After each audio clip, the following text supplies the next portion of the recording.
Hi there, my name is Amanda, and this is going to be the most used palettes in my collection for the first quarter of 2020.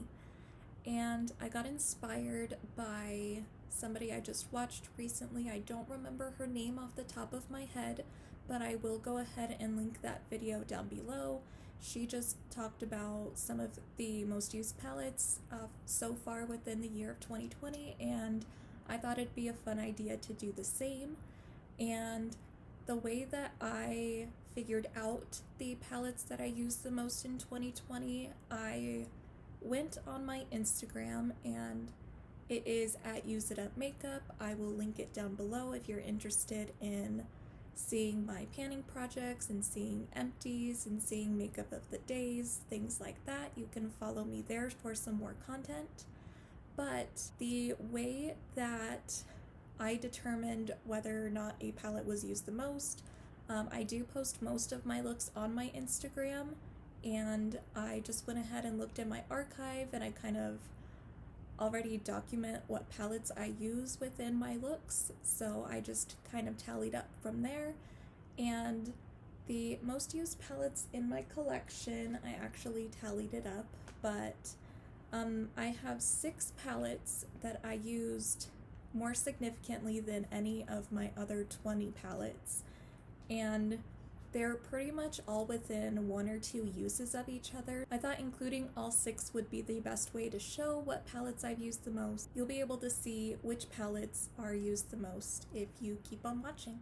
So somebody in my last video had commented that my voice is a little low, and I know that I kind of speak a little more softly, but I am trying to speak up now. I do try to film when there is nobody in the house, and that doesn't come very often, so I do try to speak a little bit lower. So please let me know down below if you can hear me a little better if I'm speaking like this. All of the palettes that I'm going to talk about today have been or are featured in my Pan Those Eyeshadows project videos, and if you're interested in seeing some panning projects, I do post to YouTube my Pan Those Eyeshadows project. It is based off of Alexi's project, but I kind of switched things around for myself so that I could find the most success. So if you're interested, I will link my playlist either up above in the cards or down below so that you can get some more content. Let's just go ahead and talk about the eyeshadow palettes that have been used the most. So the first palette I want to talk about is probably no surprise if you follow me on my Instagram, if you know what kind of makeup looks I like to do, which are pretty neutral for the most part. But the first palette I want to talk about is my Colorpop Going Coconuts palette. I just recently hit pan in the shade Cocoa Crush. You will have seen that if you just saw my last Pan Those Eyeshadows update. This is me in a palette. I put off getting this palette for so long because these shades are kind of plentiful in my collection right now, but these really are more special. These are a little more neutral.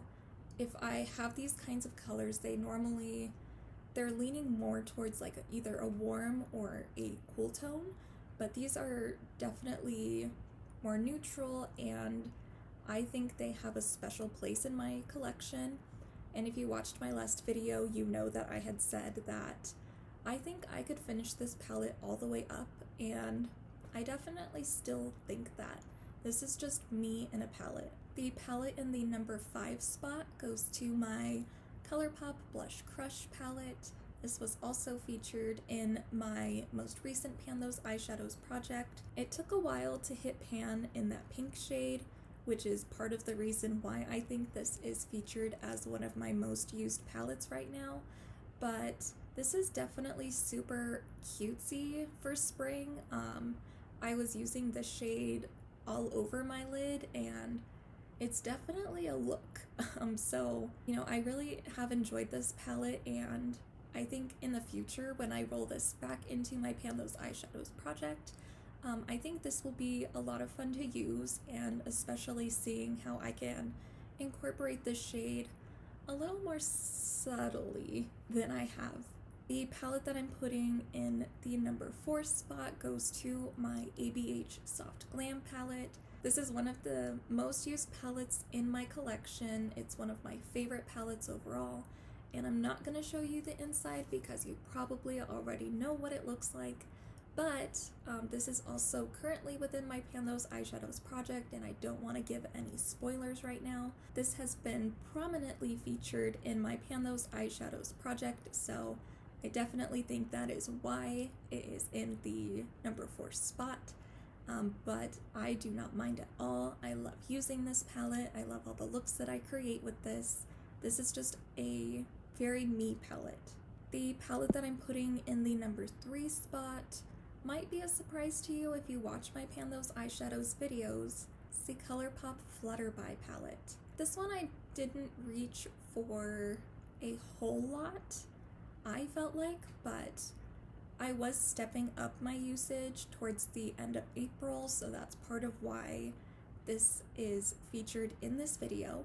I don't want to open this palette. This is in my Pan Those Eyeshadows project right now, but I guess it's kind of a little bit of a spoiler if you see this in my video, and I had said that this wasn't used very often, so hopefully we'll be expecting some good progress in my future Pan Those Eyeshadows video.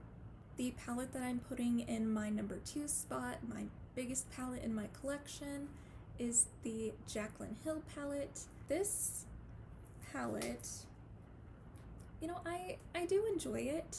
I just don't tend to reach for larger palettes, and I have gotten rid of my larger palettes that I've had in the past, but I just love the colors in here. I love the formula of this palette, so that's part of why it has stayed. This palette has been in my project twice now. This was actually the first pan that I hit in 2020. This is in the shade In Light. And then I recently hit pan in Little Lady within my project as well. So since it has been featured a couple times in my Pan Those Eyeshadows project, it is in the number 2 spot for one of my most used palettes. So my most used palette in my collection so far for 2020 is both a surprise but also not, because this palette is just versatile. I love these kinds of shades, and I kind of curated this palette to be something that I would use more. So I'm not too surprised, but it is my Colorpop Magnetic Matte palette. I had decluttered one whole larger palette from Colorpop. I depotted shades that I wanted, and I kind of did that with 5 of my Colorpop palettes, and I kept 13 matte shades and 11 shimmer shades that were just, you know, they didn't really fit into a color story like my Give It To Me Straight palette or my Yes Please palette that are also rearranged. So I decided to do an all matte palette and an all shimmer palette, but I couldn't fit everything into an all matte palette because 13 shades only had 12 spots. So I did decide to tear this apart and make this an all matte palette.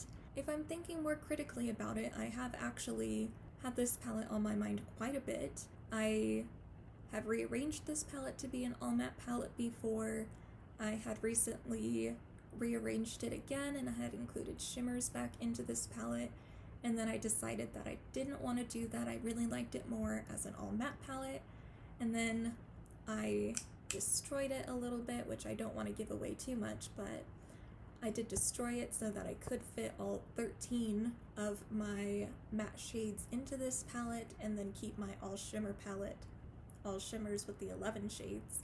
I don't know, I really like playing with matte shades and figuring out like what works with what, kind of mixing shades, so not too surprised that this palette has been used the most, but there are some really beautiful shades in this palette that have made me want to reach for it more, so I guess it's deserving of its spot.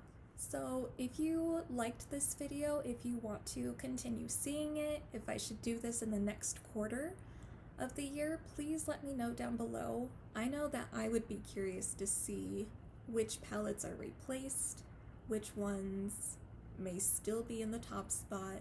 thank you so much for watching. I hope everybody is continuing to stay safe and stay healthy during this time, and I will see you in my next video. Bye!